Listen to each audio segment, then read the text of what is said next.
Hi, I'm Patrick. Hi, I'm Tony from the RNR Freak Show, and this is Volume 3 of the RNR Freak Show DVDs. I'm sitting here with Pat Dwyer. He's a long-time friend of the sideshows. Helped us out numerous times. Stagehand, taking pictures, being security, anything we need. So just a good long-time friend. So we figured we'd have him down for this show because this show took place in Washington, D.C. on February 17, 2001 at Bar None, which we are now no longer allowed to return to because we have been banned, but we'll get to that in a little bit also. This show pretty much took place in the first floor of the club and the second floor of the club. First set was just myself and Jamie. There's no mic, so you can hear a lot of screaming. The little bit of backstory on this, El Tigre had just joined the Freak Show, what, like 4 months beforehand? Yeah, El Tigre debuted in October of 2000. Yeah, and he and Tony have always had little issues, so he was hiding out, probably getting drunk during the first set. Yeah, he's nowhere during the second set. I actually wear his t-shirt in the first set. The second set you'll see a backdrop, which is what El Tigre's dressing room was, because since we didn't have a lot of money, and El Tigre is always used to very high-end, and he's very high maintenance, so we give him a dressing room. Fucking diva. Pretty much. And this was also the time when he really only did one trick and one trick only, which he still does. Now he does a lot more of my other tricks because I don't feel like doing them anymore. And he's pretty much our new cash cow, so it makes a lot more sense for him to do it. So you won't see him until the second set, and you'll see me go back into his backstage area and come get him so he can come out and do his set. Bound, by the way, is a fetish night in DC, so pay attention to the background and the second half, definitely. I don't know what you can see in the first half, but it was pretty amazing. Yeah, the second set you'll see a minor dancing with an old man, probably a sugar daddy and a sugar baby. You'll know from the X-Ones on his hands, and he's wearing some kind of blue vinyl pants. You'll see him grinding. They'll be like right there in the corner. Not here, but like in the video, they'll be right there next to Jamie. It was a pretty amazing show. I remember that much, that things were very disturbing on all fronts, especially during the second set.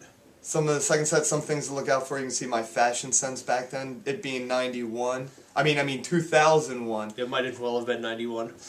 2001. I'm still wearing very baggy, like raver style pants.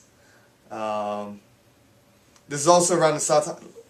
I was probably wearing a very different kind of dome button-up shirt and a little bit too much accentuation possible. You'll see Pat in the first set. You'll see him dodge around the camera. Very young-looking Pat. Also during this time, we were very much sloppy on our sets because we stopped using set lists at the time. Mainly because we were doing so many shows, we were just like, we know what to do. So you'll see a lot of... It doesn't look very well choreographed. Like 1 minute I'll be wearing a shirt, next time I'll be taking it off, wearing it again, taking it back off. So it's not as well organized as it is right now.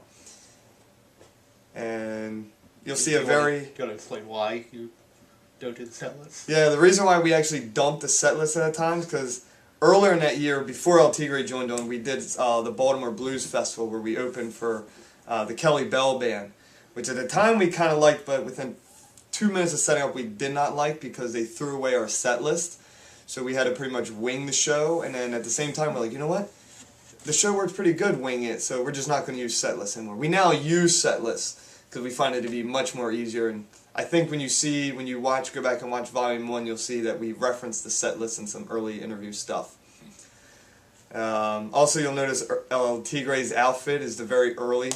El Tigre's very suit, dress shirt, dress pants, suit, tie, special shoes. He couldn't import his entire wardrobe from Mexico when he swam across the river, so... He pretty much just has like a medical robe. He wore a medical robe for a short period of time, then he came out in one of those like bath robes, like the smoking robes that Hef wears. Smoking jacket. Smoking jacket. Yeah. So, and also keep an eye on the bed of nails that Jamie is wearing. It's probably one of our favorite bed nails. I don't actually know what happened to that bed of nails. It probably was destroyed because it was actually painted by Jamie's wife at the time, which he's no longer married to. And a good friend of ours, Erin, who's a longtime friend, and hopefully she's getting this one because she said she wanted to copy this one. so I'll give her a little plug. Erin is the one standing on Jamie's... Yeah, I'm sure you'll give her a little plug. Very tiny plug. Yeah, that's what she said. But you'll see her standing on Jamie's chest during the bed of nails part. And also pay close attention when Jamie's breathing fire. This is pretty much why we got banned from this place. You'll hear Todd, the promoter, say, watch the ceiling and watch the paint. Apparently the club that week prior to us coming repainted the ceiling. We scorched it pretty bad, and we actually ended up running out of the club right after we got paid because I saw one of the staff guys going, hey, the ceiling's pretty damaged. I was like, no, we're professionals. We've done this for quite a few years. We know what to do. A simple little bit of Windex will just take it off, a little bit of elbow grease, knowing sure well that that ceiling was scorched and we need to get the hell out of there. Right after that show, we found out we weren't allowed back at Bar None, and Todd stopped calling us, returning our calls, and stopped booking us. But we have now, since then, we get along with Todd again, and Todd starts booking us again. It's just we just don't do as many shows in DC anymore because we're getting a little bit older, and just don't want to get burned out anymore. Unfortunately, the fire breathing was not the only run-in we had with club staff that night. During the filming of the second set, I believe there was a run-in with a security guy named Sid, who is a tall, skinny black guy, about 6'7", and anyone who goes clubbing in any goth or industrial clubs in DC has met the guy. He's huge and he works literally everywhere. I don't know how we didn't get it on film, but what I remember is Brandon was filming, and we may have just been setting up and getting ready. That might be why we didn't get it. But I remember he had his camera out, and Bound had some trouble with a news channel from DC, snuck a bunch of cameras in and ran an expose on them in mid-2000. So they were very, very uptight about cameras, especially video. And I remember Fink coming up and shining his mag light at Brandon, saying, you can't film here. And I remember Brandon not even turning and looking at him going, fuck you, the guy in the cape told me I could.